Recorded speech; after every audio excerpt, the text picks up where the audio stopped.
So it's one thing to say that we need to be more representative, but how do we make that happen and how should we incentivize it without trying to brute force it? Because if you try to brute force it, a lot of people are going to push back on that.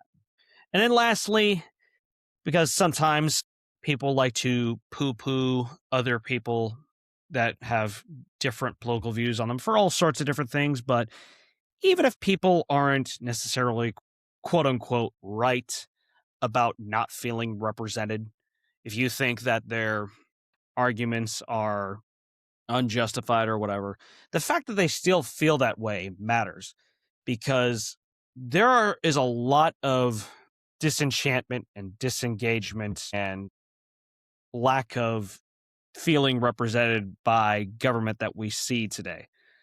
A lot of disaffected people. Not feeling like government is listening to them will, and has led to lashing out against government and other citizens in violent manners. And it's happening more and more often.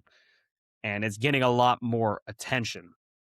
You talk about, for example, what happened with Charlie Kirk on the Republican side, or on the Democratic side, Melissa Hortman. Those might not have necessarily been directly tied to not feeling represented, but it's something that does happen from people who don't feel represented. They don't feel like the government listens to them.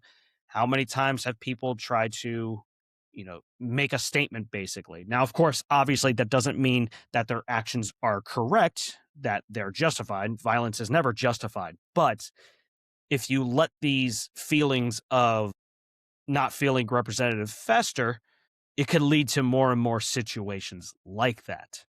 And even though you might feel represented by government, there's always going to be somebody who doesn't.